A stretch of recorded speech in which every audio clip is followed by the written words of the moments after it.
Welcome to Straight Talk for Entrepreneurs, where we reveal what it really takes to build a successful business. Whether you are starting with an idea or growing your business, this is the show for you. My guests and I will show you how to build a strong mindset, a powerful body, a profitable business. Hi, I'm Brandon C. White, and this is Build a Business Success Secrets. Jeremy and Jenna, welcome. Thanks for joining us from your RV today. How long have we known each other? Over a year? Little over a year. Yeah, we just hit a year. A little over a year. And when I first met you, you were actually living in a house. You were thinking about how you were going to build a new business, and you decided to, because I follow you on Instagram and we talk, is you ditched everything and bought an RV. That's right. Yeah, no cars, no house, no stuff, nothing. We literally live in this RV and everything inside is all we have. So what was the original, and I apologize because you guys have it's hard to even keep track of where you are. What was the original business that you both set out that even brought you to being a student, right? That's how I met you. What was the original idea? Yeah. There's been so many ideas. I guess the original may have been an app we talked about developing. Yeah, so just like a travel app that helps people get to and from and what to do and where to go. Kind of like blog and itinerary writing, but all in one place where you click one state, one city, one country, and it brings you up whatever you want. It could still be a business, so we don't want to say too much about it. Yeah, we have to be quiet because it's still... No, we haven't talked about that in a long time. But that came at the same time that I decided to create a brand and start sharing just images from our travels to try to inspire people to go, quench their adventure, hence our name. So hopefully that kind of answers the question. Yeah. So it was the app, and then it was a travel guide in an app, but what deterred you or made you change the direction? Was it the cost? I remember I gave you some advice and basically said you shouldn't build the app. I think it's going to cost too much money. I think it's going to be a pain in the butt to upkeep, and do something lower. But what was it that did you just lose interest, or was it the money, or what was it? Yeah, I guess cost was a huge factor, Yeah. But also I still don't really have a great articulation of what we're good at. I feel like that's a huge part of building a business, is just really getting locked in on what exactly you are good at, and we're still figuring that out. Is it photography? Is it writing? Is it exposure? Is it explaining, informing, educating, showing? What is it? What are we good at? And that is what we're finding out. What's our niche? What are we really good at as a couple, as separately? How can we help everybody? So here's a question, because I've always seen you both together all the time. But when I read the website, it sounds like, Jeremy, this was your harebrained idea that you came up with, and then you dragged Jenna into it. But the thing about it is that I see Jenna creating all the content all the time, which seems like a good gig. And you ride your bike by, and I see you by, and I see you exercising and stuff. So how, was this just, I mean, Jenna, you're obviously on board now, but how did that work? I think it's important because one of the things you both know is I think too many times in an entrepreneurship or an entrepreneur journey, we always talk about the entrepreneur. In this case, I see you both as entrepreneurs, but and everybody talks about the team, right? And then you're like, oh, my team. When we were talking before, oh, I have a video person, I have an EA, I have this and that. But really my team is my wife and family. Because that ultimately is, if you don't have that team on board, it just won't matter what happens, because your personal life will probably go to hell. So how did that develop with both of you? Well, definitely, you're right. It was Jeremy's idea and Jeremy's, I don't want to say dream or, his thing, but he started really honing in on let's create this Instagram, and let's create guides, and let's create photography and drone and footage and GoPro, and really show what we can do to help others. And I'm just like, yeah, sure. As a hobby, sure. If you want to change your Instagram name from Jeremy Chipps to Jeremy's Journeys and then change it to Quench Your Adventure, sure, let's do it. And then, he really explained to me, this isn't just a brand. This is a lifestyle. This is who we are. We can't just talk the talk and, here, post a photo of 2 years ago and yeah, we travel. No, like we need to be out exploring, trying new foods, being locals, being the hidden gems. And so eventually I was like, this is kind of fun. I could do this lifestyle. Yeah, there were a good, I don't know, maybe 3 to 6 months where I would be sitting in the green chair in the corner of our bedroom, writing an Instagram caption for like an hour, and Jenna's waiting for me to like go on a walk or go to the gym or whatever. And it's like, what are you doing? But eventually she became the one writing those captions. I maybe do a little bit more. Sorry about that. One of our alarms going off in the RV. I guess we need new batteries. But yeah, Jenna really jumped on board and got genuinely excited about creating content and, living this adventure. So the idea was you were going to have some adventure life, documented it, and somehow make some money at some point. I don't know if money was in the very beginning. It was showing photos, writing captions, engaging with people.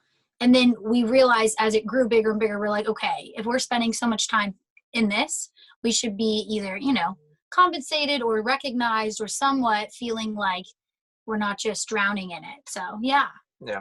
So Jeremy, but I'm going to go back to this. What was, if it wasn't money, was it you just like, you wanted to be popular on Instagram? I know I'm saying that off the cuff. Was it because like, what was it that drove you to want to share the adventures that, what was that why? Mm-hmm. Yeah. I think for me, there are few things that I'm very opinionated about, but one thing that I can't stand is when people like do the same things that aren't fulfilling them. So when people are, too afraid to take a trip that they really want to, or, they waste away years of their lives sitting on the couch watching TV, whatever. And if that's your lifestyle and you're cool with it, then fair enough. But I really wanted to inspire people to live differently, to go on some kind of adventure, big or small, go to the next town over that you've never really explored before and go eat at a new restaurant, walk a park, something like that. So I can attest to that. It's very authentic coming from him. Like it is truly like, that's all he wanted. I just want to show people that there's so much more out there and you can do anything if you just step outside your door. It doesn't have to be skydiving or zip lining. It could literally be what he just said, a casual new thing. For sure. Yeah. So what do you think drives you to have that visceral reaction to people who just don't follow that? Do you think that's something actually, the psychologist in me would come out here and say potentially that maybe that was something in yourself that you wanted to prove to yourself that you're not going to just stay in North Carolina or you're just not going to stay in Florida, that life is bigger than that. And that was a motivation really in you by expressing it to other people. And it makes you mad because you don't want to do that to yourself. For sure. Yeah, no, that could be it. I definitely have kind of a wild spirit and have to figure out ways to let it run wild, I guess you could say. So, yeah, that's a pretty good analysis. And maybe, Jenna, that's what you found attractive. I don't know, maybe. I don't know. Sometimes, if I'm going to be completely honest, it can be a little worrisome that I've expressed to him in our relationship that sometimes it feels like it's never enough when it comes to travel, adventure, outdoors, nature. Like, it's okay. We went out 3 times today. We did 5 bike rides, 2 rock climbs. It's okay. Is it enough? Can we lay down? Can we watch a movie? So I think we balance each other out very, very well. We both have this adventurous spirit, but we both know how to kind of bring it back to a common ground. So I don't think that is what initially attracted me, to be honest. I just liked who he was as a person and his character. And then he's just really fun. And so that helped. But so are you and people listening and be like, oh, well, Brandon's a little weird, but are you a Capricorn or Sagittarius? No, neither of us are. Oh, wow. I am a Cancer, July, and Jeremy is a Virgo, September. And we actually took a test, and we're really compatible. Well, that's really good. I think it's, you both balance each other. I don't know what compatible means. My wife and I are actually exactly the opposite. Uh, but it seems to work out for both of you. It clearly works out. But Jenna, it would be fair to say from my observations of when you initially, well, maybe you could talk about this. Like, when did you, either Jeremy, convince Jenna that you're going to ditch the house, or like, how did this whole idea of, hey, we're going to buy an RV and travel around, That was happen? actually my idea. Was it really? Like, Jeremy might have all this adventurous side when it comes to the outdoors, but I was the one saying, let's get rid of it all. Like, let's be minimalist. He showed me a documentary on Netflix one time, and I can't unsee what I saw. Like, I'm obsessed with downsizing, with living with what you need, not what you want. And I laid down one night before bed. It was in the very beginning stages of the pandemic. As it was ending and things were opening up, I said, we have a van. Let's convert it and let's go travel and write itineraries. He's like, okay, yeah, good idea. Like, wow, you're on board. Good job, wife. And then we got back from that, and I was like, I'm not done. I don't want to be stuck. I'm feeling stuck now. He was finally fine. And I said, would you sell it all? Like, should we just get rid of everything? We have all this random stuff from college. Nothing matches with furniture. We'll just buy it all again. And before we even bought the RV, we gave up our lease. We had no home. Like, we were like, if we don't buy an RV, we have to buy an RV. Like, we don't have a home. Yeah, there's no better way to set a deadline than to not renew your lease. So, but I need to ask this because I think that's really interesting, because when I was watching your Instagram stories, Jenna, and you were traveling around in that van, I got to tell you that Jeremy looked super excited, and you looked really sad about not washing your hair, not having a bathroom in the van. And it sounded like you were maybe having second thoughts there, but I'm sure there were some moments. You guys went pretty far in just a van, didn't you, to test this idea out? Oh my gosh, up to the state of Maine. I think in total about 40 nights, and the one long consecutive trip was almost 3 weeks. So and we spent some time in that thing. Yeah. But I will say I did have non-negotiables going into purchasing a home on wheels, and it was exactly what you just said. Bathroom, kitchen, sink, toilet, Well, yeah. flushing. What better way to make RV life look attractive than to live in a tiny van for a month? Yeah, maybe it was like a psychological trick, because I'm like, hey, this is lavish. And we got 3 times the square feet. We got a full bathroom. I can sit up and stand up. I can teach my classes. Like, I can't teach a class in a bed hunched over in a van. Yeah. So let's talk about that. You both actually have full-time jobs, right? Mm-hmm. Yeah, I have 3 part-time, and then Jeremy is full-time. Yeah. So how's that? Well, how's that been working out? Because sometimes being on the move is really exciting. But the thing that I've found the hardest, if anything, is just internet access. Oh yeah. Yeah.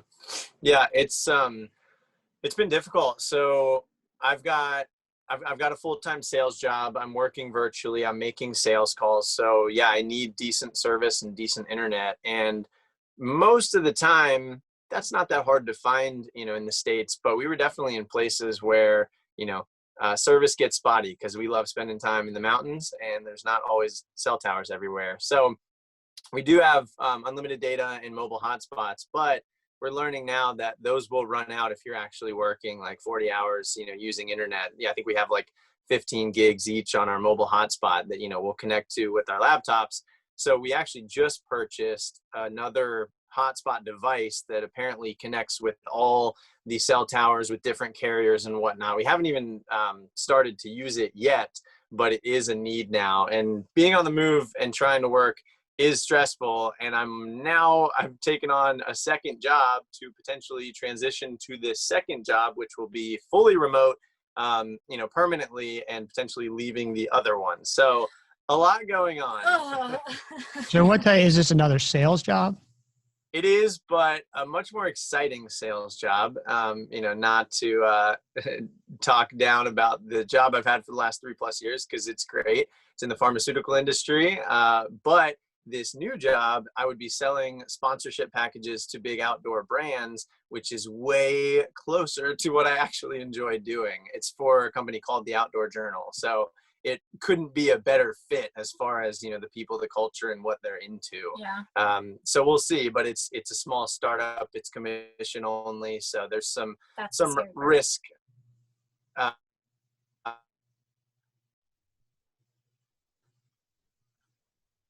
Committing in the past 3+ years. So we're figuring it out. It's the reason we're back to North Carolina, as we had some responsibilities with that job that, brought us back when we thought we'd potentially be on the road, I'll say, for, through the end of the year. And I'm totally virtual again. It's kind of back and forth, too much to explain. But anyway, it's the reason we're back in North Carolina now. So I'd be remiss without asking this question. What, if you're going to sell outdoor packages for an adventure journal or website or whatever it is, which sounds super exciting, why wouldn't you just sell sponsorship packages for yourself, because you're living the life and you'd be wasting your time? I don't mean wasting your time. I'm sure it's a very good journal. I don't even know what it is. I'm pointing to like my screen, but why wouldn't you do that? I guess the main reason is just audience and exposure. The Outdoor Journal has a much larger audience than we do. We've done plenty of, small scale brand work and, sponsorships, I guess you could call them, with Quench Your Adventure, where we'll get free stuff or a small payment for something, mostly credit to Jenna reaching out to brands and stuff. And that's great, but it just seems like a huge risk. Would that really pay the bills? Maybe one day that's the goal, but I don't know. It's a good question. I don't know if we're there yet, and I feel like our mom and dads would be so mad at us. So therein lies maybe the real truth, because my guess, I think we did this a while ago when I said, hey, what is your burn rate, right? That's always my question, is not your business burn rate. What is your personal burn rate? It's hard for me to believe that both of your burn rate is that high living in the RV. So, I mean, I can tell you that right now, what it used to be, what it is, it's pretty. Do you share that information? Because you did do a bunch of math on your Instagram. So what does it really cost you to live in that RV right now? We're actually trying to get good, clear numbers on that right now, because that's our next YouTube video.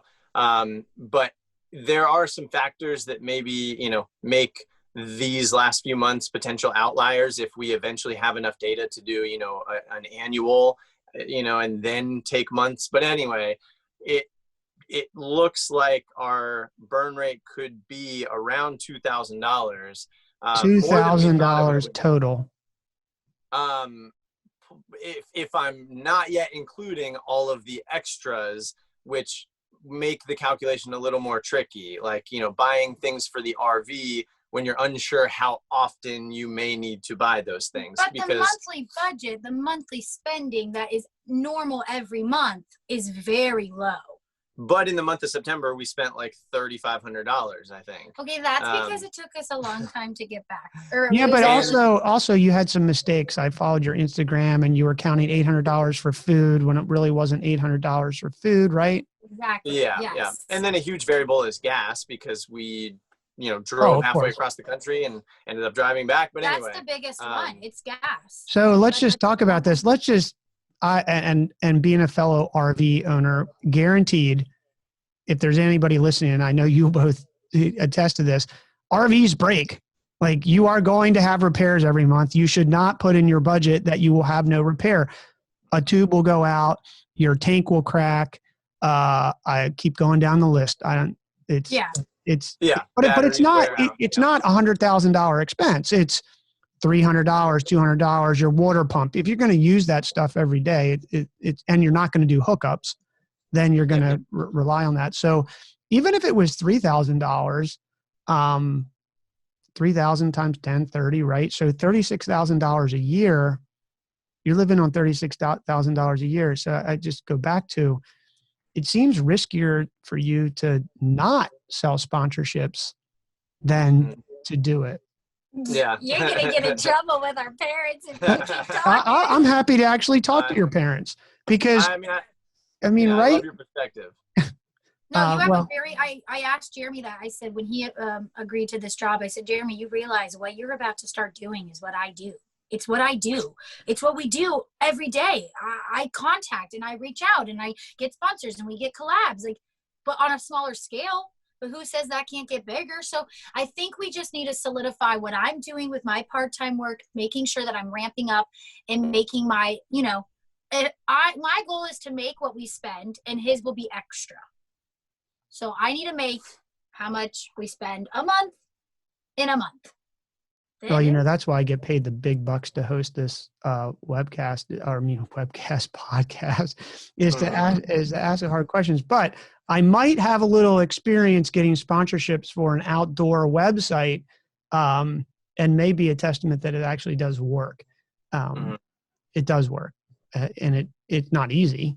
And the outdoor segment is interesting in that the brands that we as outdoor enthusiasts believe spend a lot of money actually don't. But you can make money on other things and like that. So if your parents are listening and do have any problem, feel free to pass on my contact information and and I will tell them that I'm committed to helping you make it true. But at the same token, the Outdoor Channel probably instantly, or the Outdoor Magazine will open doors to you very quickly to give you credibility. So, but I think it's awesome for $36,000 a year. I mean, holy smokes, right? And you guys are living a good life, because I'm watching your Instagram stories and you've been all over the place. I was wondering, you did stay in some really nice hotels, but those didn't really cost you anything, did they? Yeah, those didn't cost us anything. Thanks to our brand and thanks to Jenna for reaching out. Hey, it's not easy. I'm going to be honest. You email 25 restaurants, 25 hotels, and you get 1, 2, 3, 4, 5 responses, or you get no's, or you get no response. Yeah, so it's cool, and I'm grateful for it. But it's not like, hey, what can you give us? It's a very specific template that I use to be very I critique it very hard to make it appropriate to them. So do you have a media package that you tell them, like, hey, we're going to do 5 Instagram stories, we're going to do a YouTube spot, and we're going to do a blog post? Similar.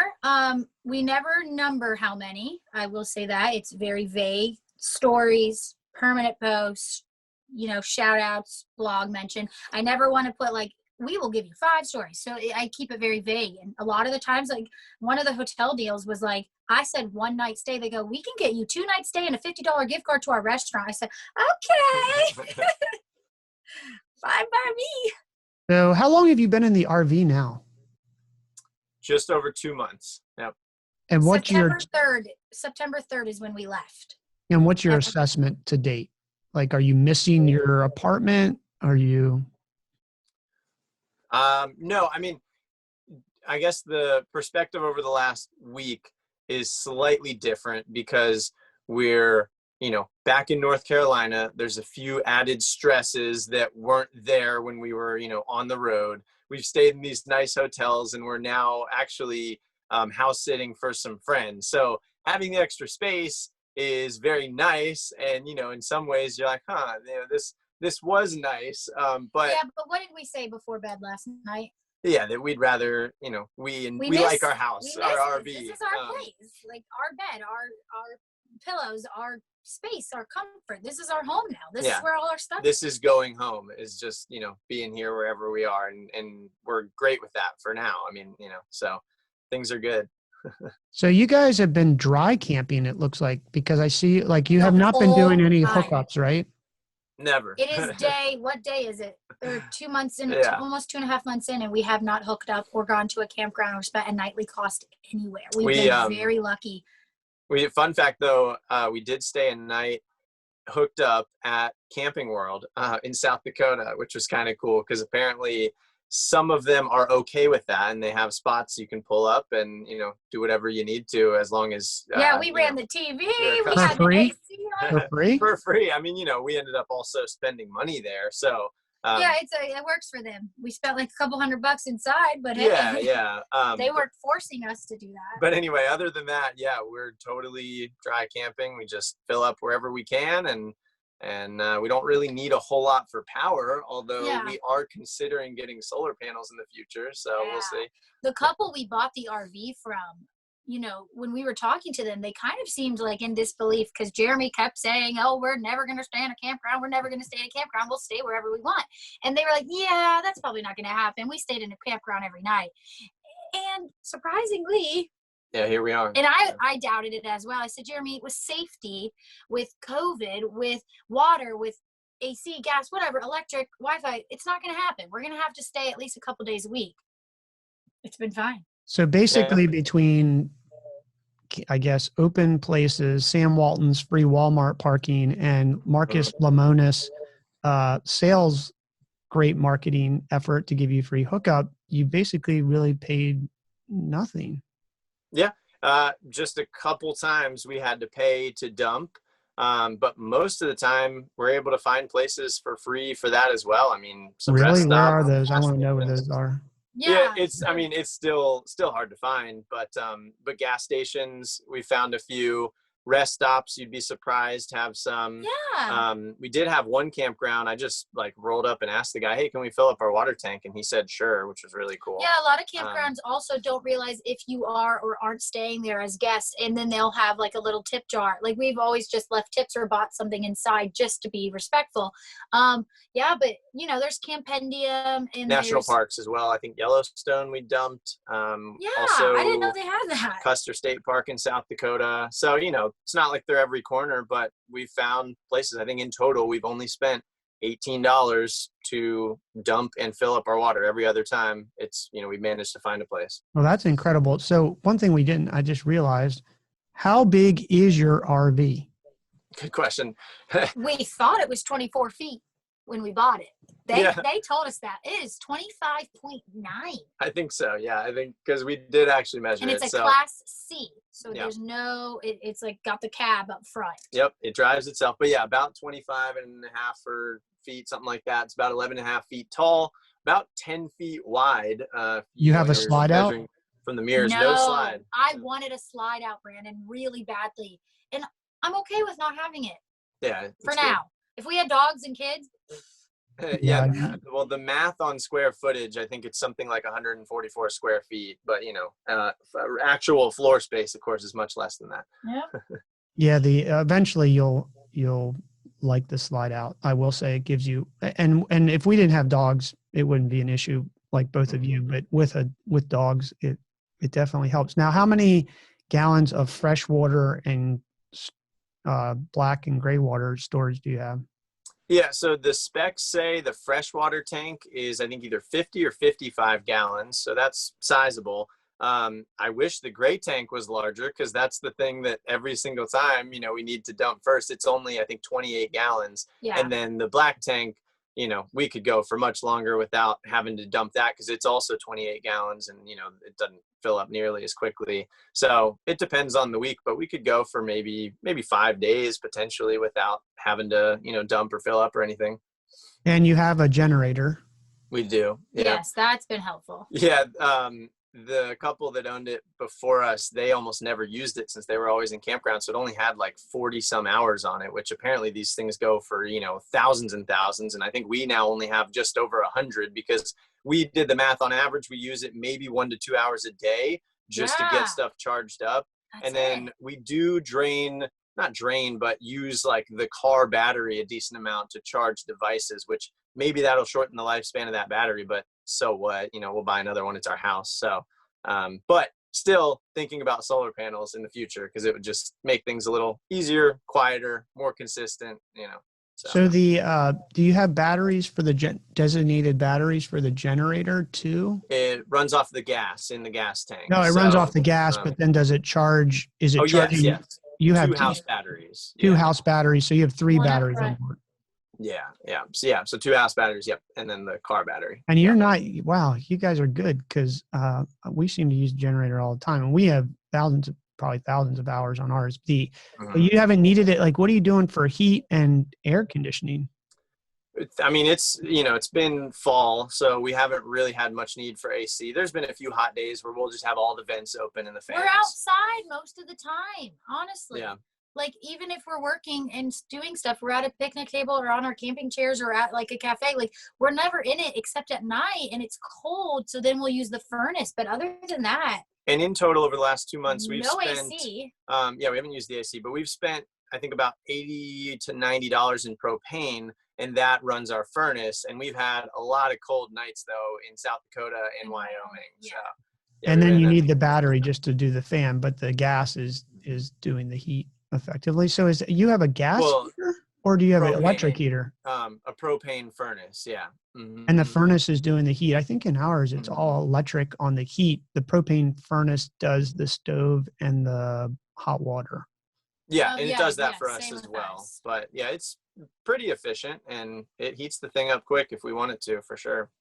So Jenna, what are your, you mentioned these 3 jobs. I know one of them is teaching. I didn't know that you had these other 2 jobs. Yeah. How's that working remotely, teaching for one? I would think, I mean, the internet obviously is a huge issue, right? Luckily, I pick my own hours and schedule. So like, I'm like, Jeremy, we need to be here at this time. I have a class. We have to have Wi-Fi, or we have to be in a connected service area where I can use my own LTE or hotspot. There has been trouble with Jeremy being on a work call, I being in a class teaching, and it's raining outside, so no one's going outside, and I have to go to the very front. He has to go to the very back. There are no doors and there are no curtains. This is it. It's one big open space. Luckily, that has only happened somehow once. Yeah. One time. But I'm not surprised, because I choose when to take the class or teach it, and I know not to book a class when he has a call. So that's interesting. But yeah, I work with kids all over the country, from Kuwait, from Cincinnati, from New Jersey, from Europe, Iceland, all over the place. It's a really cool platform called OutSchool. And I've been a teacher the last 3.5 years in the classroom, but this was the year I did not go back. So that was really cool. And then I just got a remote job permanently working for a company in New York called Lion Global. It's a marketing agency, and I'm actually running their social media. Oh, that's it. So you created a digital marketing agency out of the RV. You could say that. Yeah, I guess. Yeah, so cool. So I basically work for Tom Lyon out in New York, and I do his Instagram, Facebooks, and Twitter, LinkedIn, and content create and social media manage. And then I guess when I said I have 3 jobs, I meant Quench Your Adventure is my 3rd. So here's a question. How long you been married now? 3.5 years. Yeah. Good for you. Congratulations on that, because most people in America don't always make it that far. So how has this, in my experience many times, when you get into a closer area, it can change your relationship because you're in very close quarters. So how is that dynamic, I'm going to take it from that laughter, been going? Reasonably well. Yeah, in the beginning, I was like, this is so easy. It's so, okay, I almost wrote an Instagram post saying, wow, living in such tight spaces makes you appreciate your partner more, because you see the things they do for you. The dishes, the cleaning, the this, that, the other. And I almost posted that. And then it was the next day we had a big old fight. And I was like, that's a hypocrite. I can't say that. It was too, it's sometimes clustery or claustrophobic-y, where it's just like, sure, I love you so much, but like, you're always next to me, no matter where. Well, the quarantine, I guess that was a pro, is there was a nice transition, because we were both home together all the time, for a good few months. Yeah, I'm sure other couples have experienced this. All families have experienced just a closeness, which can be good and can be stressful. But I definitely, I think, still leaving room for personal space, still doing your own thing is important. So there's plenty of times where I might be all the way up in the, driver's seat, just on my phone, with whatever. his headphones in, and I'll be in the bed with my headphones in. And I like to ride my bike and go outside and sometimes do those things by myself. and that's nice. We value that. Yeah, we that don't get solo offended. time. Like, I'm very open with Jeremy, and I said, I need my time, I need my space, I'm going, I'm leaving, but in a positive, friendly way. We're both open to being like, listen, it's too much right now, I got to take a break. Yeah. Especially when you're working on a brand and a company together. It's like, oh my gosh, when do we have us time that has nothing to do with our business? It's just us. Yeah, I would 100% agree. My wife, during the quarantine, has basically I used to be able to ask questions up to 11 a.m. Now I am back to like 10 or 9:30. So things do change, and whatchamacallit, when you get closer. We managed, I forget, I think we've been together 24 years, but how many marriage years for you? well, we've been together. Your internet cut out there for a second, but let's make sure that you're back. Let me know if you can hear me. No, you're back. Yes. I hear you. Your question, we've been together for 24 years, I think. And we've been married for 14, maybe less. I forget. Okay. Wow. Yeah. So I don't know if that qualifies me an expert. It certainly had a lot of experience, but and we just didn't get married because we didn't have kids. So for us, and we're very independent. But I think your advice, Jeremy and Jenna, is very good in that, I believe after all these years, the success to any relationship is that a relationship isn't existing to your already existing life. And if your life is going to depend on your partner for everything, then in my experience and observation, that generally doesn't work. It certainly can work in the short term, but it's not going to work in the long term. So I think it sounds like you guys have you have a very good relationship, and not getting offended is probably key.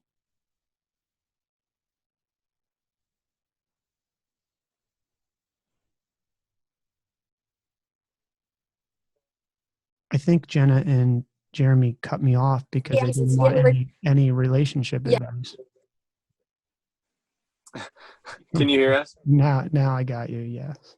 Okay. Sorry. Hey, the RV doesn't make it easy. Hey, this is part, I like to keep it real, man. This is, yes. If you're going to try to do a podcast with somebody who lives in an RV, you're going to experience things.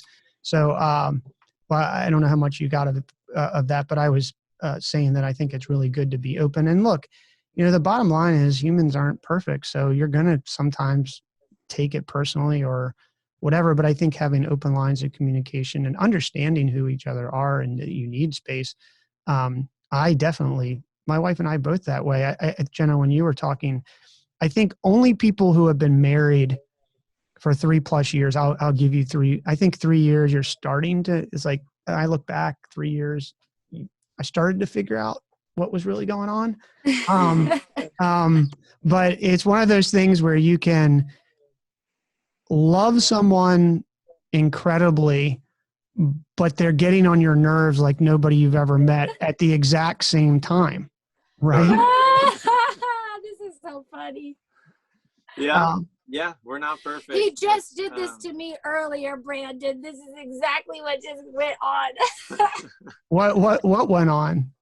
Like, he said, can you please just leave the room? You're being too annoying. I was trying to work. And I'm just in there singing, bouncing on a yoga ball, like talking to the cats. He's like, can you please leave? I know. Yeah, well, I say the same thing, Jeremy. I've had there's some overwhelm going on with these different job responsibilities, trying to figure out how to spend my time. So I'd love to spend more time with Jenna, but when I'm trying to work and she's bouncing on a ball next to me, it is admittedly distracting. Sorry. So. But I think a key thing here about relationships is just the communication. And I don't think most people have the courage to communicate and say that, right, Jeremy? Like, yeah. It's not easy. It's not like, oh, hey, you're getting on my nerves, I got work to do. I mean, my preference, as much as I love my work, would be to hang out with Yvette and do some fun stuff, as I'm sure with you. But if you want to pay the gas, pay the mortgage, and do all these other things, but I think it's better and you guys can tell me what you think. I think it's better to communicate it than to be nasty, which is sometimes what happens. And then the other person makes up this story in their head. And now your relationship starts not like thrown out the door, but now you're in this weird place that you have to repair. And the person who said it doesn't understand that this story is basically getting out of control in the other person's head. And now you got this crazy thing. What do you think? Yeah, I agree. I think it's 100%. It is hard, even though we've known each other for 6-7 years now, to confess something, or not confess, but to just express a hard feeling. Yep. With knowing the other person might get offended, whatever. So, but if you don't do that, it's exactly what you say. It can snowball. Oh, it'll fester. And get much worse. So I used to let things fester in the beginning of our marriage and just kind of write that story in my head and be mad at him, and he wouldn't know why. And I had to just finally be like, listen, this is uncomfortable for me to talk about. I'm emotional. This is weird, but I just have to get it off my chest. And at least at that point, now he knows this, and either he can do something about it, we can work on it together. But oh my gosh, open communication lines, being able to say and do anything, knowing that your intentions are not to hurt them, is crucial. We see so many couples struggle right now, friends, families. And I'm like, oh my gosh, the way that they talk to each other is disgusting, like rude, mean. So we don't want that. Well, I think that's very brave of both of you to admit it and to talk about it on the podcast. So I'm really grateful for that. And I think it's a good lesson. I think one of the things that I have identified, Yvette and I, is that we just name it, right? So if I'm working on something, or one of the things with Yvette and I that normally does happen a lot is, like, I'm not a good person when I'm hungry. I mean, Me too. So I'm like, you got to catch yourself, because you're in this hunger and you're annoyed. And I'm like, hey, I'm hungry. And it instantly, that's like, okay, she might not like it, right? Mm-hmm. Because she wants to talk, or I don't know, do yoga ball, or, go walk a dog, or do something fun.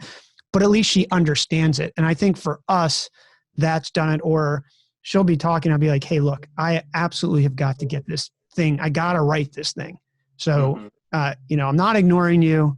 I am ignoring you, but I don't want to, but I've got to do this. Right. Yeah. I think that's true. Yep. But I don't think, what do you think?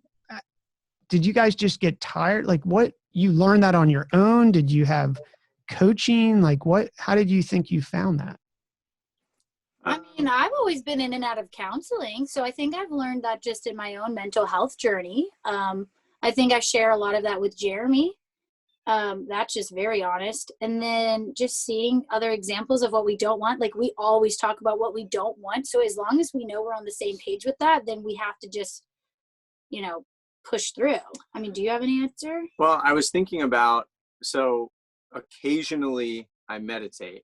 I would love for this to be habitually I meditate. Anyway, it's a form of being present. That's what you, Brandon, saying, I'm hungry. That's exactly what that is. It's acknowledging the way you're feeling right now, making it known, and it creates understanding for you, and it sounds like for your wife. So if you can learn to just take a quick second to think about how you're feeling and communicate that, both, for your own good, and I guess for your partner in this case, the benefit is huge. It's, for me, I try really hard, and not perfect, but to solve a problem as quickly as possible. And that's a good business tip as well, as you might not even really know what the answer is, but the quicker you can try to solve that problem and move on, the better off you're going to be.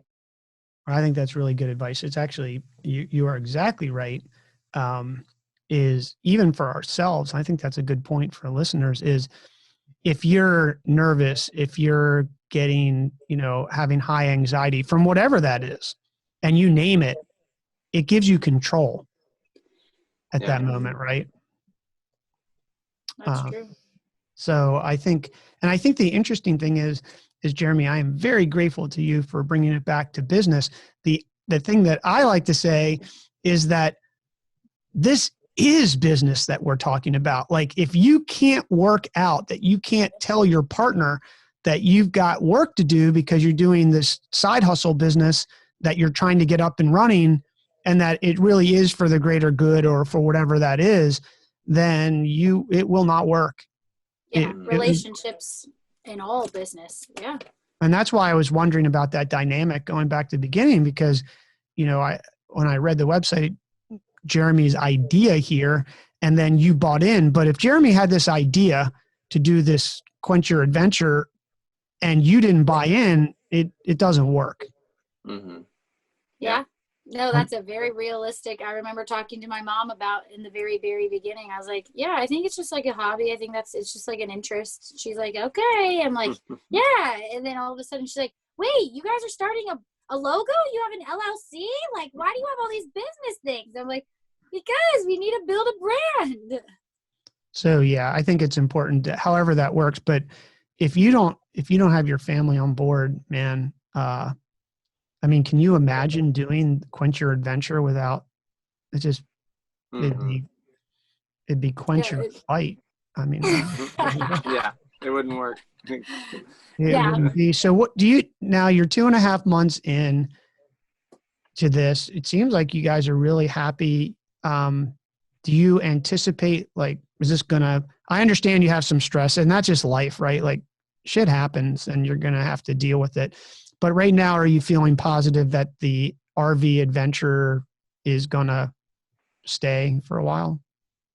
For sure. Yeah. We really want to do more traveling abroad, and actually had, thought about moving abroad at a time. And I still think about that occasionally.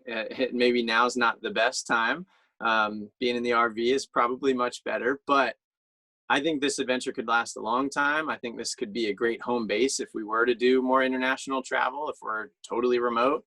We don't know how long. Like, we don't actually have a time frame. People have asked us. That's a very popular question. How long are you doing this? Yeah. And we don't know until one of us truly is not liking it, hating it, or resenting it.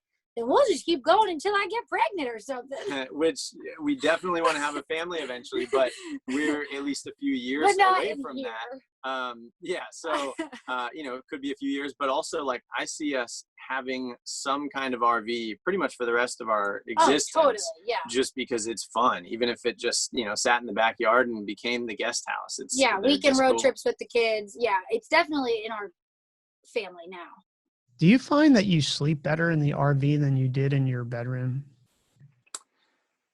As far as mattresses specifically, my favorite is the one that was in our van. Yeah, he likes the van bed. It was the cheapest. It was $160 off Amazon, just a little 5-inch thick memory foam. But man, I sleep great on that thing. But for me, I don't know that there's that much of a difference. I sleep fine. Oh, I sleep way better in the RV, and I think it's because I think the mattress is an interesting thing. I think our mattress in our RV is okay, but compared to the mattress we have at home sucks. But I think it's because you live more with nature and light. So in your house at night, we try to turn down and dim the lights mainly to get in the circadian rhythm. But I find that Yvette and I will fall asleep at 8:00, sleep like an absolute log. It's quieter in a lot of the places, especially where you're parking. And for whatever reason, and then you get up at like naturally when you rise. So for us, we absolutely do. And I think there's less distractions in your RV. There's just less stuff. Yeah. Sure. Jeremy definitely is into what you just said. Going to bed when it's dark, waking up when it's light, using the natural lighting of the world, the sun, the moon. And I'm like, man, do we have to go to bed? Can I sleep in? Well, especially now as the days are getting shorter, I'm like, geez, I want to be awake while we do have some light for the I agree. 12 hours or no, not even that it's going to last. So yeah, it's ridiculous. Yeah. I agree with you. We were looking outside. Half Moon Bay has a lot of fog and everything, but not a lot, but it can. We were looking at, it wasn't fog or anything. It was 4:30 and it's starting to get dark. It's just like, it's depressing unto it's depressing unto itself. Well, do you feel relieved to get rid of all that I'm going to not use the word junk, but I just use the word junk, but stuff that you had, like, do you just feel freer that what you own is in that RV? Totally. I mean, Yeah. between 6 years of being together and just bringing in so much randomness, like, I don't even know, when we went through all our stuff, I was like, why? What is this purpose? You know, people talk about Marie Kondo on Netflix, and she's all about minimizing and saying goodbye to things that you hold on to for nothing. So I did practice a lot of her methods with looking at something that meant a lot to me, that I either had to take a picture with in my mind on my phone or somehow document it and be okay with letting it go, because I don't need it. I was stressed looking at my house. I'm like, what is all this? Yeah. Well, and the even more extreme example that I'd love to experience a little bit more at some point is, you know, the trips we've taken, although most of them not more than a couple weeks, you know, we're only bringing a couple backpacks. That is even more freeing. It's like, wow, we don't really need a whole lot more. Yeah, I miss my bike and maybe my skis, but other than that, it's like, you know, what do you really need? What's really bringing you joy? Like, we had 77 pairs of shoes. We have like 12. What? Oh yeah, we had close to 100 pairs of shoes, and luckily we were able to sell and donate most of them. All of our shoes are sitting in a small little box right there. Yeah, I'm actually saying that in shock as I'm thinking like the box out in my garage. Probably. Yeah, Brandon, you have a lot of shoes. Don't play me. I'm sure. Well, for me, I just have way too many interests. So I've got, well, 2 pairs of climbing shoes now. There's a pair of biking shoes, hiking shoes, running shoes, ski boots. That can be one. We need to invent a shoe that's all in one. I don't think it's going to happen. Okay. But I will agree with you. Like for me, when we moved across the country, we left a lot of the stuff and it just felt good. I mean, for 3 years, I didn't even want anything in our house here in Half Moon Bay on the walls. And eventually Yvette was like, hey, look, man, like, I get it, but we got to do something. And we did. But now I think we both feel like, oh, well, now we have artwork. Like, Jesus, what are we going to do with all this? And when I'm in the RV, I always think to myself, well, God, I don't have like, I think about weird things, right? Like, I don't have an air compressor. I don't have all this crap that I've got to think about maintaining. It's just so freeing. Yes. Yeah. I'm thinking about my room in college. This is a really funny example. I had a twin mattress, 1 desk and chair, and I think all of my socks and boxers were in a Dole banana cardboard box. Oh, when I walked into his room at the age of 19, I said, ooh, this boy not cute. Why is his stuff on the ground? But he's so free mentally. Wow. I mean, it's just easier. And I think it can, I think that all the stuff can creep up very, very easy. It's like boiling the frog. But if you have an RV, I think it forces you to really think twice, because where you only got so much storage. Oh yeah. I shouldn't have bought the last 3 shirts I bought, because now my closet doesn't have any space. I purposely brought only the amount of hangers I needed to hang my clothes. And now I have 3 shirts folded, and I don't like that because I need to get rid of 3 shirts so that it's all just with the hangers. Well, it sounds like you're having a good time. I'd like to get your thoughts on, I see you on Instagram, and talk just a few minutes about your social media presence. I will bring up the email list, which, you know, I would be remiss without asking if you are building your email list. But what I'm interested in is one of the things that people say to me is, you know, creating content takes so much time.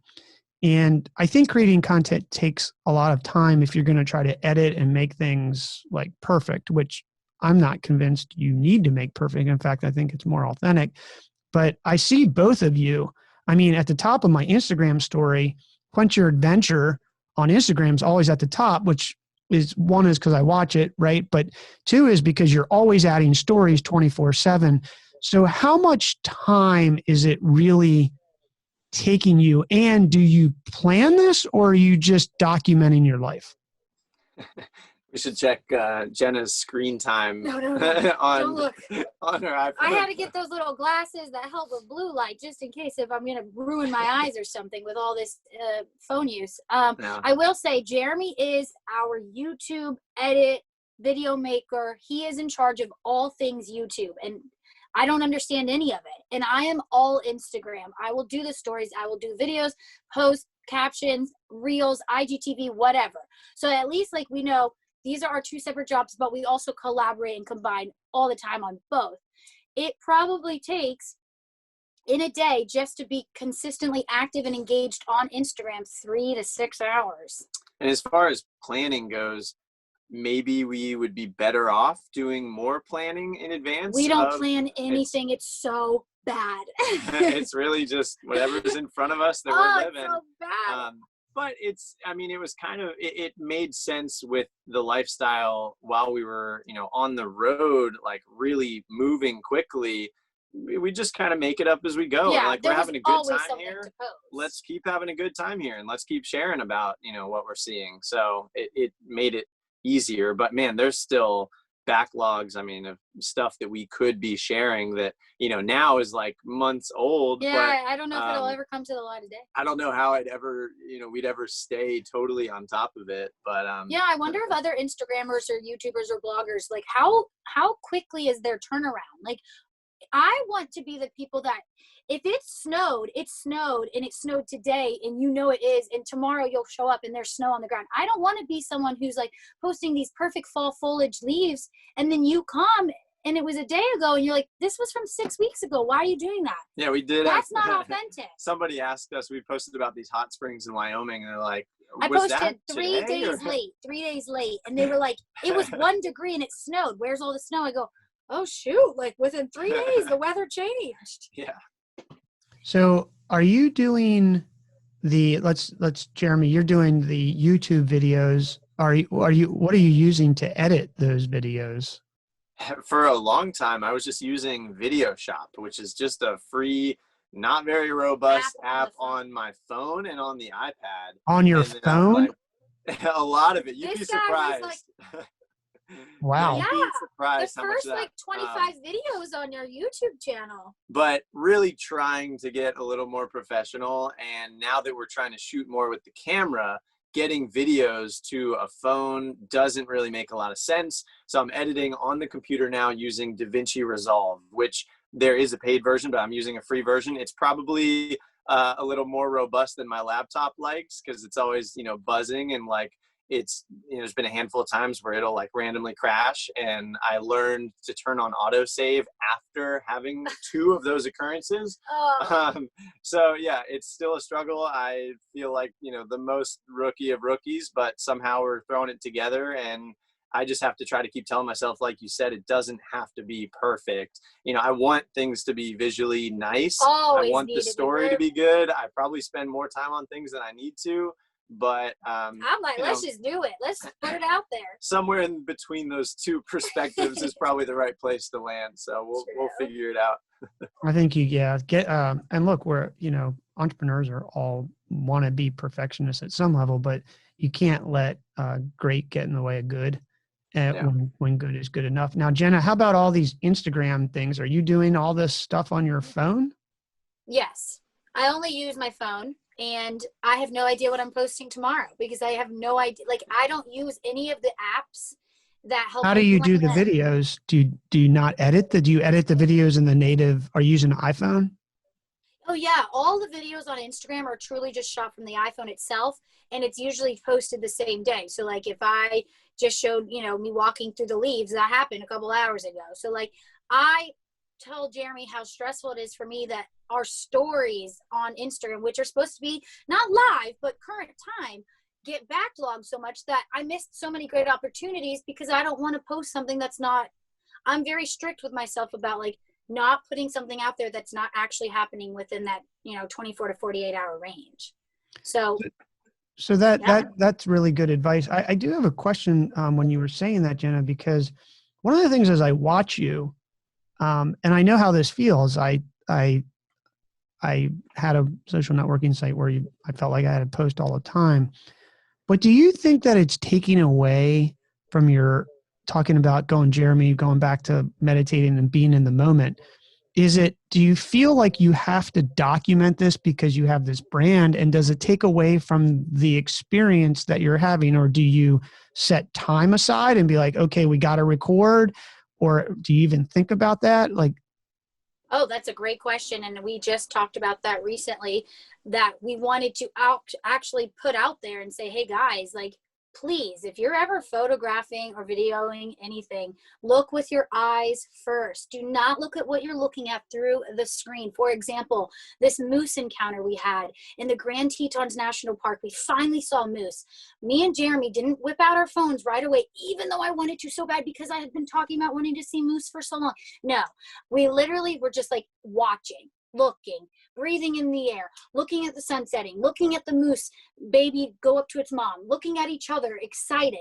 So I think that is huge. Do not get wrapped up in the experience, documenting it, experience it yourself, and then take your phone out and explain what's happening in the story. So I definitely, that was a huge piece that I needed to fulfill what I was doing. What's the point of doing what I'm doing for everybody else if I'm not enjoying it? Part of me misses the days where SD cards would fill up after 200 photos and your iPhone storage couldn't handle it. And then you're just forced to enjoy the moment or go delete a bunch of stuff to take the photo you were Sometimes we'll do no phone zones. I think that's important for couples, relationships, families, whatever. We'll go out, grab something to eat. We'll go on a bike ride. Don't bring our phones. Let's not do anything. If we saw something cool, too bad, so sad. We saw it with our eyes. We couldn't document it. Yeah, that's the, I call it the snow leopard. If you've ever watched The Secret Life of Walter Mitty movie. It's on my list. Well, in that, I won't ruin the ending, but in that scene, there's a photographer and a snow leopard, which I'm a big fan of. Very, very hard to see. They're elusive. They don't come out a lot. And this guy apparently is waiting to see the snow leopard, and he's been waiting to take the picture. And he puts the camera down, and there's somebody there, and he's like, why are you putting the camera down? Like, you literally came 3/4 of the way around the world to see the snow leopard. You've been sitting up here freezing your ass off, and now you see the snow leopard and you're not going to take the photo. And he said, sometimes you just want to experience that moment. And I always call that, I tell my wife, I was like, hey, snow leopard. And that's like the key word for us. And then she I like that. So I was just curious because I feel like I'm there every moment with you both in like doing this. And when I did see you in Wyoming, which I've spent a lot of time in Jackson Hole, and there's just incredible wildlife there that if you do not put your phone down, you will miss, because animals blend in with nature. And, I say maybe that was the first moose that you saw, but maybe you were with a moose somewhere else and didn't see it because you had your phone or your camera or something else up. And I think there's this balance. I just find it interesting, especially with these influencers out there, like what part of their life is real? Like, when are they going to wake up 3 years from now and be like, wow, well, what did I do? Like, and there's this feeling that you have to document it. It doesn't sound like you've kept that balance, but it's been hard. Well, no, now you're making me think about it even more. And now I'm like, oh my gosh, am I exposing too much of our lives? Like, let me live my life. Well, I think you have to balance, right? Because if you're going to build a brand around that, I will be honest, I struggled with that in the last years when I ran that social media. I ran the largest social networking site for sport fishermen. And I will tell you that it completely ruined fishing for me. I felt like I needed to fish, and that's saying a lot. And candidly, I think I sold that company 8.5 years ago, and I have not been fishing once. Now, this is a guy who goes fishing, used to fish 200 plus days a year. And I'll caveat that I have a nephew who's an awesome guy, and I will go fishing with him and my brother in a minute, but I don't count that as like my fishing.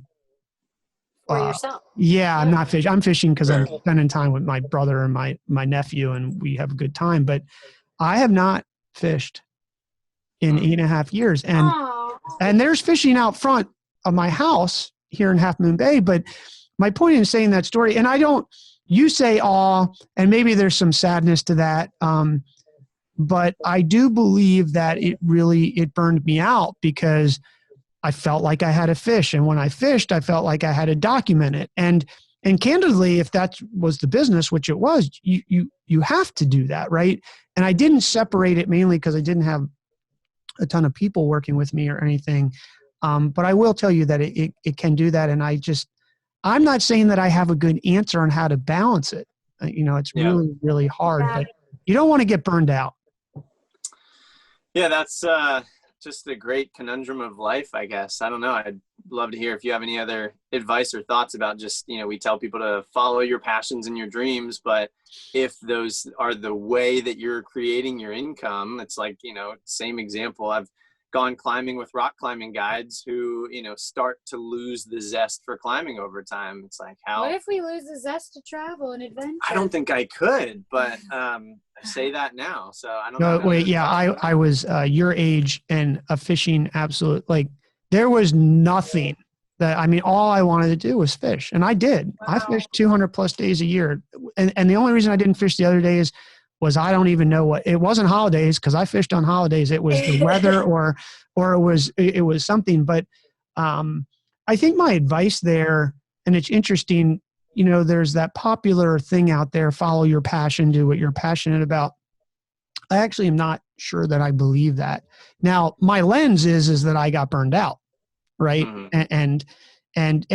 And look, I got burned out, but it was a great outcome. I'm not complaining. Like, I sold a company, I made a bunch of money, I bought a house in Half Moon Bay and have a life that it afforded me, but it did cost something, right? Yeah. It costed that life of fishing, but it opened up I've been biking for 12 years and I absolutely love riding my bike, and I've seen more on my bike than I would probably ever see anywhere. So, I think in life you have to look at why something happened, and, somebody will say, well, that's really sad. And I say, yeah, maybe it's sad for a minute, but it opened up a new life that I would have otherwise not had the opportunity to have. But going back to your question, Jeremy, is I think you should do what you're really good at. And I think that you should like doing it. If you're not going to do anything that you don't like doing. What I would say is that if I were to go back and be able to redo the social networking site for sport fishermen, I would say that instead of getting caught in this, I need to produce content to engage, I would have created more products.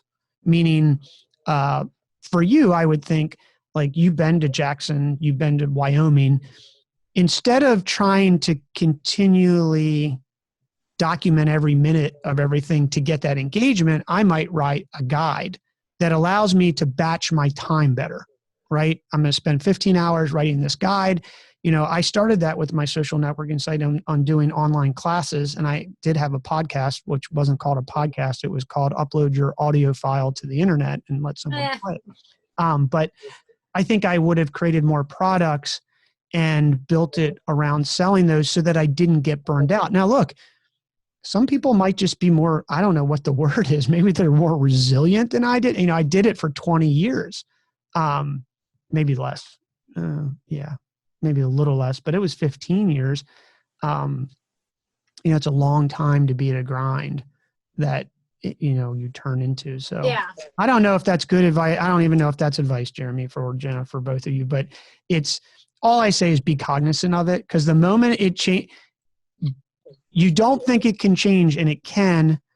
And once you get there, it's really hard to throttle it back, because that business that you've built relies on it, right? Like, what are you going to do? Am I not going to see Jenna at the top of my feed anymore because that's the business you built, which was that engagement, Yeah. Or is it better to take all of that content, maybe you decide to do from your 3 hours a day to 1 hour a day, and take that other time and do YouTube videos that when you get a YouTube video, you get all this traffic, right? And you put all this time into, and then it's a product. And then you can take some time to yourself. I'm not saying that like I said, I'm giving you feedback. I don't have if I had the prescription, I would have, I think it's good advice. Mm-hmm. We've talked about what you just said. I don't want to double dip. I don't want to show the same video on on Instagram that we're going to show on YouTube because people aren't going to watch it on YouTube, but that's how we're eventually going to be paid. Well, let me just say this to answer that. That is and I to this day have that. Do not get caught up in that feeling. And here's why. Those are two. So one thing I do, an example, I tell when I go on podcasts, or you've heard me teach, right? I have a library of stories that I use as lessons as it relates to like these bigger lessons that I didn't happen yesterday. So I have a story of whatever it is. And I used to feel what you feel, Jenna, which is, well, I can't say that on Instagram and then say it on YouTube and then say it on my podcast and then write a blog post about it. And I actually did this yesterday and it was hard, but here's the deal. Those are different audiences. Your Instagram is not necessarily your YouTube. You will have this crossover, but I would suggest to you that the people who are your fans who watch two channels actually don't mind hearing it again. Yeah, and you're right. And I did this. So yesterday, I don't know if you're on my email list. I think you are, but I sent this. I sent the JP Morgan email, which was a negotiation lesson. Well, guess where that came from? Do you know where that came from? You know me. Do you know where that came from? It came from my blog post, of which you two didn't read. And that was new to you, but it wasn't new to me. Okay. So I think you can repeat these over and over again and not risk that. So that would be my I like that. And that's true because I just looked at our YouTube insights and analytics. It is like 75, 85% male.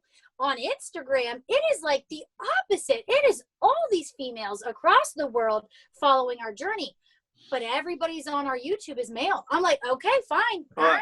And most of the YouTube views are not even from subscribers too. So they're all organic, natural, random finds. Yeah. So now you don't have to kill yourself to create this content because you can cross-use the content and you don't feel like, and look, I'm raising my hand here. I'm as guilty as anyone. I'm like, I want everything to be unique. But you know who does this? And it really pounds it home. And I don't know if you follow him as a marketer. I follow him just because I know him through the grapevine, which is Russell Brunson from ClickFunnels. And that dude I could tell you all his stories, literally. Like they're in his book, they're in his ads, they're all the same. But I've never gotten. I mean, I'm a student of it, but I never really gotten tired of it. And if it didn't work, of all people on this earth of online marketers, Russell wouldn't keep doing it.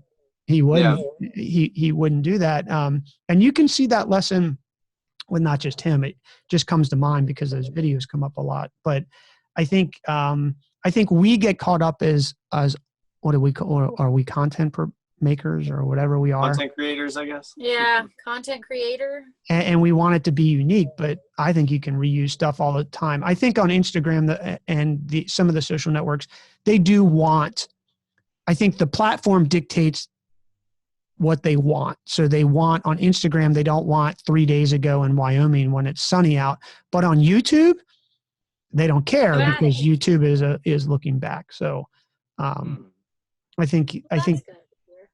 Well, I think you have to pick your platforms. Like I have a terrible, you both asked me, you're like, hey, is this going to be taped? Like, are you going to do this YouTube? And I've had enough challenges in keeping my podcast consistent, much less trying to do. So I've got, I think, I don't know, 50 podcast episodes that with one video has been released on YouTube. And I want to do a YouTube channel. But what I found was as soon as I start doing the YouTube channel, now my podcast isn't 3 days a week. Now I'm not consistent, and success and time win. Success and time. So you got to be successful somewhere. And if that's on Instagram, be there. If it's on YouTube, be there, and have ultimate success in that channel before you do that. Last week, I don't know if you read my email, but I basically created this pressure because I was like, of all things that I know, and I know Jeremy's going to be like, you're going to bring up this stupid email thing. But if anything I learned in my online experience is that your email list is the most valuable marketing asset you have, period. No two ways about it. And you should email your list, in my opinion, at least twice a week. And not only that is however many subscribers you have, you ultimately should be making $1 a month per sub if you suck. Mm-hmm. That's just the marketing dynamic. You could make 10, some people make 30. But if you think about that, you're like, okay, well now if I had 3,000 subs and I make $1 a person, you got to create a product for them. But I suck. I think this morning we had 28,000 people on our Build a Business list, and on specifically to build a business. I have some other lists that I cross promote, but on that list, Right. and like, why wouldn't I be emailing them twice a week? And I haven't been doing it. So last week I was like, hey, if you catch me not emailing twice a week, you get a free course from me, which, is $1,000. But what it does is it costs me money every time I do that. So I've created that pressure. But so now talking about priorities is podcast 3 times a week and emails twice a week. And if we can accomplish that, because, and with you, it sounds like you're doing Instagram and YouTube. Are you cross promoting to Facebook? We are. The Instagram, almost everything goes to Facebook. And then every time we post a YouTube video, it's going to Facebook as well. So what was one last question on the social media? What was the magic? And then we'll get to your 3 HPTs that I know you have for people. What was the magic? You guys really have grown your Instagram following, and it seemed to happen something over a period of time. What was that magic? It was a slow start for sure. And then when we were consistent and when we were doing stories, I did not know how much that mattered to people. Talking with your voice, with your eyes, interacting with them, not just putting a picture of 2 people holding hands in front of a pretty mountain. When they got to know who we are, what we do, what we act like, what we sound like, where we live, where we go, which can be very invasive. But that was like a game changer. People were viewing our stories like crazy, wanting more, wanting to know who we are. So it kind of just was like being super authentic and real, also being super real and upfront about struggles. And like, people don't want the picture perfect. I realize that it's ridiculous. Mm-hmm. Oh my gosh. Yeah, there's enough of that out there. So we're trying to be a little bit different. I wish people had put the realness on living in an RV because it looked beautiful. Perfect windows open to the Grand Tetons with a cup of coffee with steam and a moose. And I'm like, yeah, let's do that. And I'm like, y'all, we're sitting at a rest stop dumping our poop right now. It's disgusting. Yeah. Well, and another component is there is a lot of strategy that goes into it as well. A lot of learning the platform. I mean, when we started, we'd post a photo, we'd throw in some quote. Yeah, we wouldn't really pay that much attention to, who was liking and commenting. We weren't really using hashtags. Yeah, we'd get 23 likes and no new follows for 3 months. Like, it was very obvious. And then when we realized people want a story, people want to engage, you can't just put a quote. That's great. You could do that every once in a while to inspire, but they don't want that. They want to know what made you take that picture, what you do, where'd you win. You need the right people to see your stuff. You need to figure out, who it is that's going to follow you, and try to figure out what hashtags they might be following and looking at and using. So there's a lot that goes into it, so much that we wrote a guide about how to grow an Instagram. Yeah, we wrote an ebook on how to grow your social media engagement, follower ratio, and everything, so that people could be like, oh, okay, like those are some good tips that I didn't know about.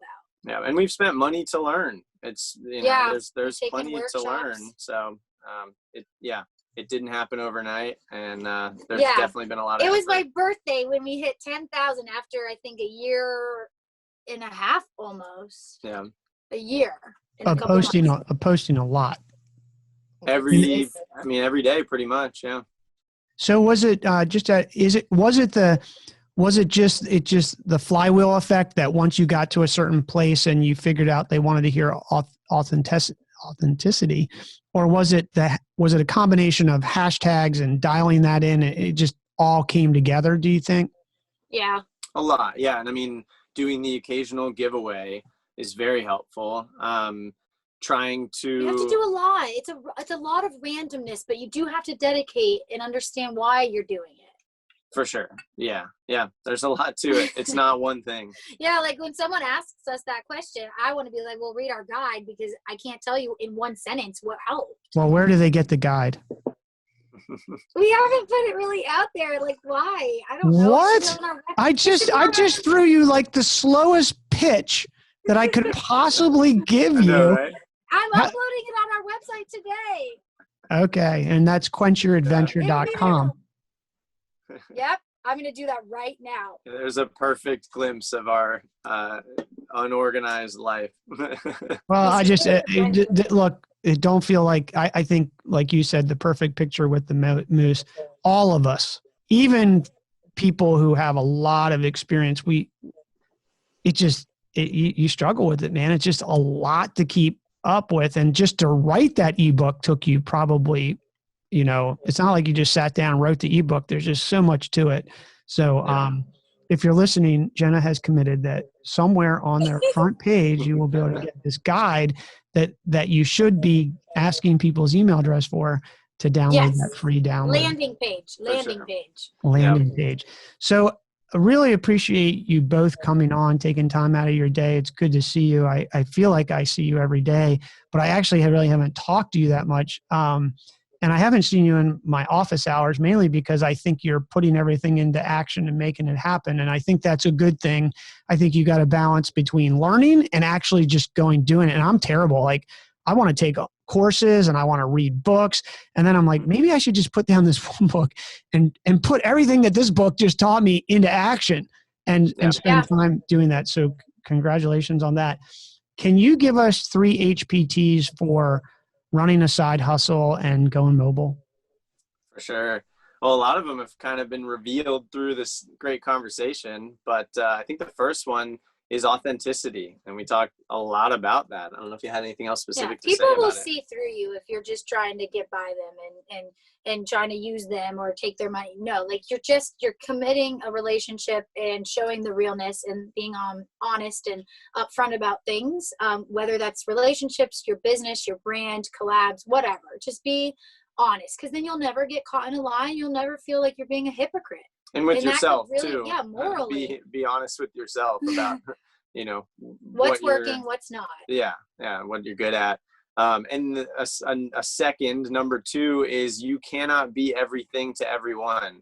It is so easy to want everyone to follow us and like what we're doing, but you still get hateful comments and naysayers. People are mean. Still, for whatever reason, we have these percentages, demographics, blah blah blah. But the point is don't try to satisfy everybody, because it will not work. Try to get as clear as possible about who likes what you're doing, and keep doing things that they will like and that match up with what you're good at.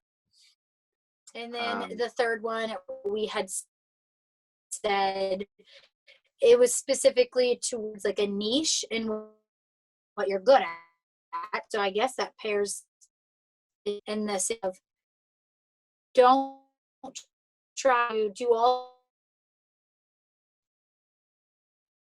There's no for your podcast and you really want to send out emails. Well, we want to really work on our YouTube and our Instagram and emails, don't worry. But like stick to what you're good at and stick to the niche and don't be all over the place. Like we're a travel couple, RV life people. I'm not going to start showing you, all this, I don't know, grass cutting, lawn mowing company stuff and like, I don't know, dog tips. We don't have a dog, so we need to stick to what we are good at. I think those are great advice. And how can people find you?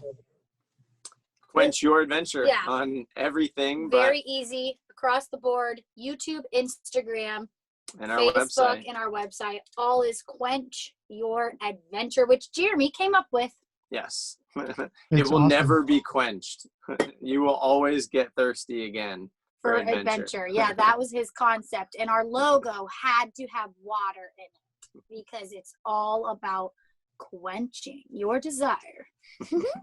It's Yeah. very good. I'm looking at your YouTube channel, Quench Your Adventure, which you can just Google and find out. And then quenchyouradventure.com, you get everything from Jeremy and Jenna across all the platforms. So, hey, thanks guys and thanks for opening up and sharing a lot of stuff. I think this is really helpful for listeners out there, and it is authentic. So thanks for doing that. Thanks, Brandon. Thank you. I mean, this was a great conversation, motivating for us to keep charging, the keep hustle, working, the grind. It'll be worth it. Yeah. Get our strategy more in line, build an email list. I mean, there's plenty of things that we could be doing. And Jeremy always says you were one of his favorite guest speakers when we heard you talk. So for sure. He's being honest about I'll send you the check to your mobile mail address for that. So thank you. I appreciate it. Well, good luck. We're going to check in with you sometime next year. I don't even have an address. Yeah, you don't have an address, do you? Or you do? Well, technically, yes. It's just a mailbox at a post office, though. We get it forwarded to us wherever we end up. Yeah. Well, right on. Well, that's a good tip too. So thanks a lot, guys, and enjoy your holidays. Thank you. You Thanks too. so much, Stay Brandon. safe and enjoy.